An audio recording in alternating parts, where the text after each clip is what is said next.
ترامب طالع يقول إن كل الحشد العسكري اللي حاصل ده مجرد ضغط وتهديد لإيران عشان يجرها لطاولة المفاوضات. إيه اللي بيحصل؟ إعلام اللي ما يتسموش كله تقريبا بيأكد إن قرار الحرب اتخذ خلاص، وإن في ضربة جاية فعليا خلال ساعات، وكل اللي بيحصل ده متنسق استخباراتيا وعسكريا مع اللي ما يتسموش.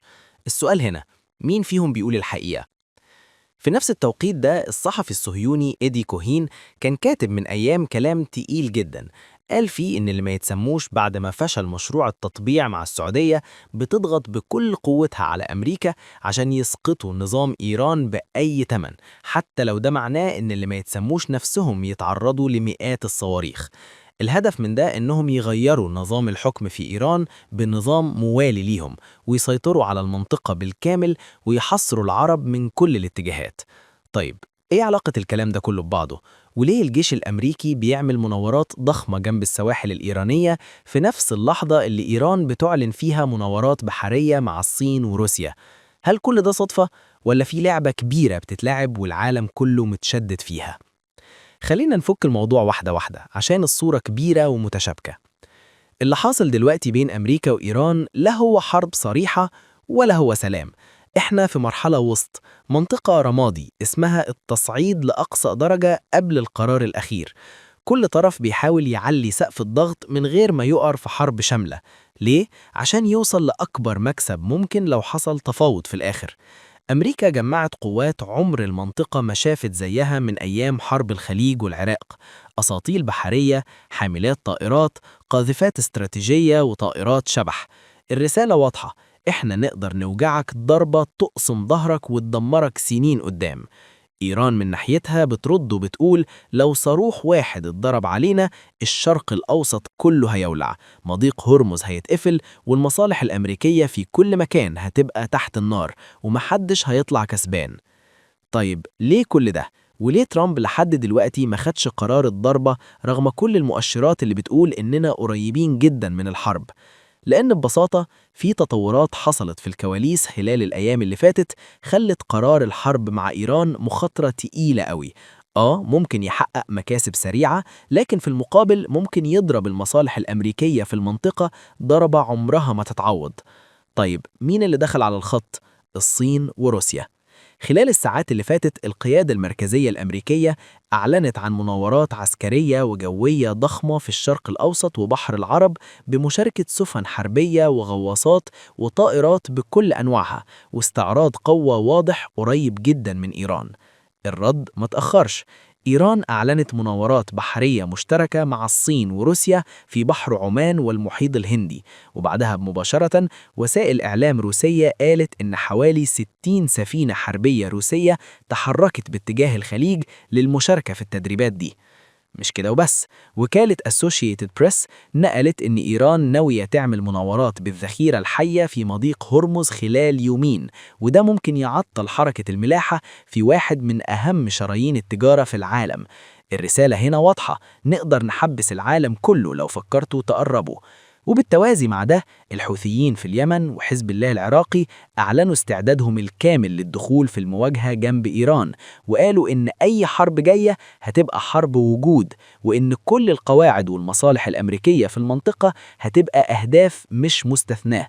غير كده بقى احتمال إعلان النفير العام من المرشد الإيراني، وده سيناريو عواقبه خطيرة جدا على أمريكا واللي ما يتسموش في أي مكان في العالم.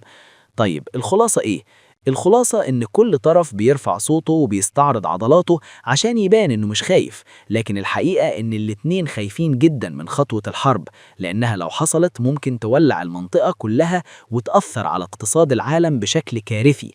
وعشان كده كل التصعيد ده ممكن يكون هدفه تحسين شروط التفاوض في الآخر، وده يتماشى مع كلام ترامب نفسه.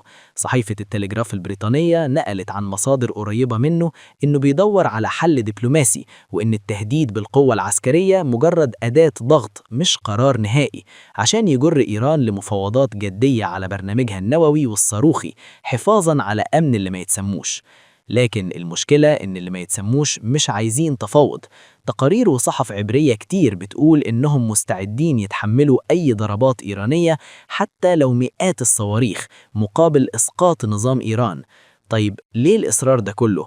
لأن مشروع التطبيع مع السعودية فشل والفرصة راحت.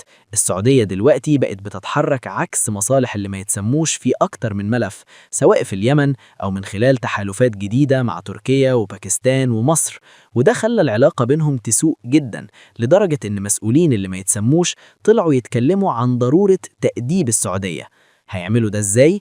من وجهة نظرهم بإسقاط نظام إيران واستبداله برضا بهلوي ابن شاه إيران السابق، واللي معروف بولائه الكامل اللي ما يتسموش واستعداده ينفذ أي طلب، من تفكيك البرنامج النووي لحد الاعتراف بالقدس عاصمة اللي ما يتسموش. لو السيناريو ده حصل، إيران هتبقى أداة في إيديهم، وحصار العرب هيبقى أسهل وأقصى. والكلام ده مش تحليلي الشخصي، إيدي كوهين نفسه قاله بشكل مباشر من أيام، وده توجه موجود فعلا داخل تيار كبير في المؤسسة الصهيونية. طيب الدنيا رايحة فين؟ آخر تطور حصل إن أوروبا صنفت الحرس الثوري الإيراني منظمة إرهابية. القرار ده سياسياً بيتقري كتمهيد وتبرير قانوني لأي ضربة جاية عشان تبقى متغطية دولياً، وده نفس السيناريو اللي اتكرر قبل حرب ال 12 يوم، لما أوروبا اتهمت إيران بتجاوز الاستخدام السلمي للطاقة النووية، وبعدها ب 48 ساعة أمريكا ضربت المواقع النووية. في الآخر إحنا قدام احتمالين لا ثالث لهم. الاحتمال الأول إن ترامب فعلا بيصعد بس عشان يوصل لاتفاق، ويمكن كمان يكون مستفيد اقتصاديا من حالة الهلع اللي خلت الناس والبنوك تشتري ذهب، وبعد ما السعر علي يبدأ يبيع ويكسب مكاسب ضخمة، وده شفناه في تصحيح سعر الذهب بعد ما وصل لمستويات قياسية. الاحتمال التاني إن كل اللي بيحصل ده تمويه وخداع استراتيجي على نطاق واسع، تشتيت، تضليل، تخدير للعالم لحد ما الكل يزهق ويطمن، والإيرانيين نفسهم يصدقوا إن مفيش حرب، وساعتها الضربة تيجي فجأة، زي ما حصل في فنزويلا وزي ما حصل في حرب ال 12 يوم بين إيران واللي ما يتسموش. الاحتمالين متقاربين جدا، وصعب ترجيح واحد عن التاني، خصوصا في وجود رئيس زي ترامب محدش فاهم هو بيفكر ازاي ولا بيتصرف بعقلية سياسية طبيعية. كل اللي نقدر نعمله إننا نتابع ونستنى نشوف الساعات الجاية مخبية ايه.